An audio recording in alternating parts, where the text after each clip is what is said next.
Sveiki, šioje patinka vairuoti laidoje jūs matysite, kaip Jagmino vairavimo mokyklos mokiniai Justinai sekasi važiuoti motociklu mieste. Saulius Baškevičius, vairavimo mokyklos vadovas, pakomentuos dažniausiai daromas klaidas bei padalins keletą patarimų būsimiems ir esamiems motociklų vairuotojams. Tikriausiai pavasaris yra toks metas, kada visos transporto priemonės, kaip ir tie vabalėliai, pajuda į lauką, išvažiuoja į kelius, į takus.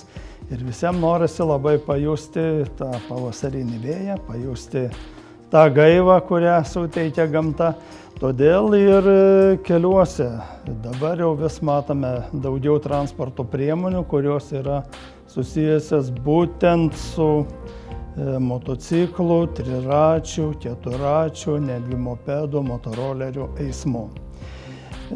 Norėtųsi priminti vairuotojams, kad šiuo metu, kada pasirodo labai daug transporto priemonių, kas liečia motociklus ir panašias transporto priemonės, tai tokios transporto priemonės kol kas yra dar neįprastos eisme, jos gali šiek tiek kai ką ir šokiruoti ir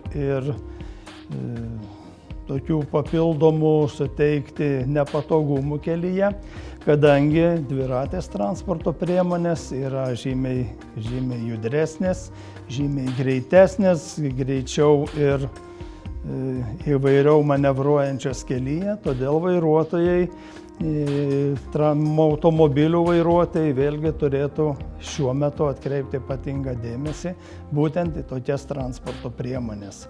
O kad tai yra labai būtina atkreipti dėmesį, tai jeigu mes pažiūrėtumėm pagal kelių eismo taisyklės, į kelią gali išvažiuoti jau netgi 15-mečiai, 16-mečiai jaunuoliai ir merginos, kuriems yra suteikiama teisė vairuoti motorolerius, reiškia lengvasias dviratės transporto priemonės, kurie gali įgyti šitą vairavimo teisę be mokymo vairavimo mokykloje, tik tais išlaikę regitroje teorijos egzaminą.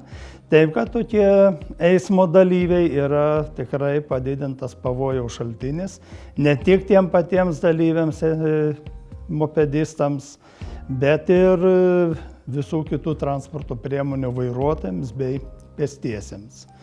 Kalbant daugiau apie tos kategorijos transporto priemonės, be mopedų būtų galima paminėti ir motociklus, kurie yra skirstomi tam tikras kategorijas. Tai A1 kategorija, kurią teisę galima įgyti nuo 16 metų vairuoti, A2 kategorija nuo 18 metų ir A kategorija nuo 24 metų. Atitinkamai, kuo aukštesnė kategorija, to yra galingesni motociklai, galingesni varikliai. Ir be abejo, kuo galingesnis motociklas, tuo reikalinga yra didesnė patirtis vairuojant tokią transporto priemonę, nes tikrai yra didelis pavojus, jeigu neturi tam tikrų valdymo įgūdžių transporto priemonės, tikrai yra didelis pavojus sukelti pavojingą situaciją ir netgi eismo įvykį. Tiek mokant vairuoti motociklu, tiek ir važinėjant kelyje, labai norėčiau akcentuoti vieną dalyką. Jeigu jau mes pasiryžom važiuoti kelią su motociklu, turėjome lėšų įsigyti tokią transporto priemonę, būtinai dar skirkim lėšų ir tam, kad įsigyti reikiamą aprangą. Jeigu automobilyje nuo nelaimingų visų dalykų saugo pati automobilio konstrukcinė dalis, saugo saugos diržai, saugo oro pagalvės, tai važiuojant dviratę transporto priemonę, visgi mes turime pasirūpinti savo saugumu, o tai yra tinkama apranga, batai, pirštinės, šalmai ir taip toliau. Todėl kelyje važiuojant visada mes turim tiek save saugoti, tiek saugoti ir kitus eismo dalyvius. Norėčiau priminti motociklų vairuotojams. Nors motociklas ir yra nedidelė transporto priemonė, bet joms galioja tokios pačios kelių eismo taisyklės, kaip ir autobusų vairuotojams, lengvųjų automobilių vairuotojams.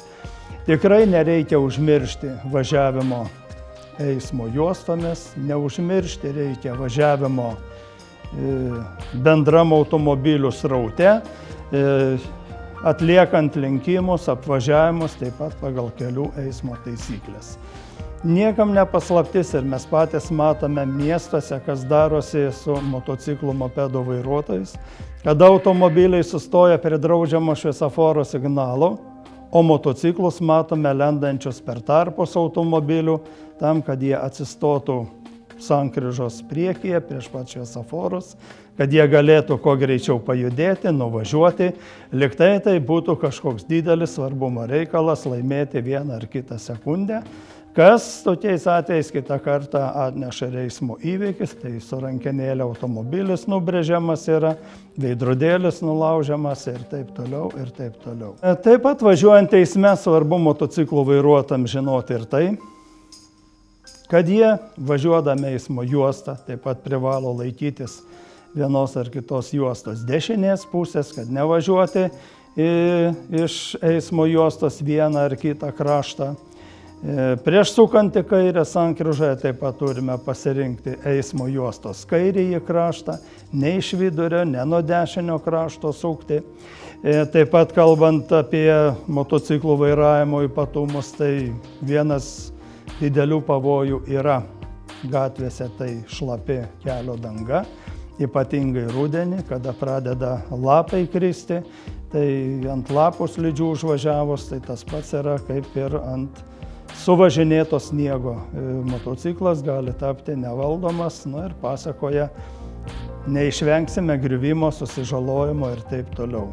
Dar vienas momentas norėčiau priminti motociklų vairuotojams, tai yra įvairios kliūtis gatvėje, kelyje, tai kanalizacijos šulinėliai, vandentekio šulinėliai, įrengti greitį ribojančios priemonės įrengtos, kad šitas vietas mes turėtumėm stengtis apvažiuoti, atlikdami tokius nesudėtingus manevrus, nes tie visi šulinėliai, metaliniai dangčiai, tai yra slidus dalykas ir ar tai vingyje važiuojant, ar kokį manevrą atliekant, be abejo galima paslysti ir to pasekoje turėsim griuvimą.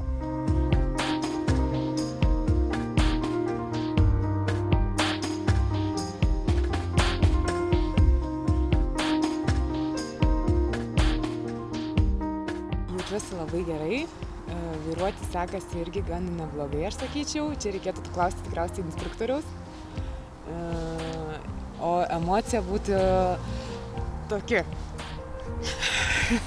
Pradžioje buvo pirmo pravažiavimo šiek tiek baisu, gal nepasitikėjau savo jėgomis, o po to su įgūdžiais atėjo ir tas pasitikėjimas. Žmonėms, kurie žiūri šią laidą, aš pasakyčiau, kad kuo greičiau registruotas į vairavimo mokyklą, būtent Jagmino, todėl kad yra norinčių, kiek matau, iš mašinų gausumo Jagmino įmonės, kad labai daug vairuojančių ir besimokinančių, todėl paskubėkite, nedelskite ir turėsit savo išpildytą svajonę. Renkantis vairavimo mokyklą, patarčiau atkreipti dėmesį į be abejonės vairavimo mokyklos patirtį, kad turėtų nuosavas aikšteles, kad turėtų daug instruktorių, nuo to priklauso sutrumpėja eilės, gal taip pasakysiu. Toliau be abejonės, kad būtų apranga, apsauga ta vadinama, ir nauji motociklai, ir kad jie būtų techniškai tvarkingi. Jagmino mokyklą pasirinkau todėl, kad labai geras instruktorius, kad galėjau ir turėjau galimybę su juo susiderinti laiką, datą, dieną, pagal orų sąlygas ir visą kitą. Dar be abejonės važiuoti vien tik su instruktorium, nes esu girdėjusi, kad B kategorijos mokinys važiuoja kartu su A kategorijos, kad instruktorius mokina vienu metu tik 2 mokinius. Šitoj vairavimo mokykloje aš išmokau individualias, turėjau pamokas tiksliau, ir mane mokino instruktorius vieną, todėl visas dėmesys tik man ir tikriausiai todėl gerai išmokau viską. Platesnė informacija apie A kategorijos kursus rasite internete vairuoti.lt.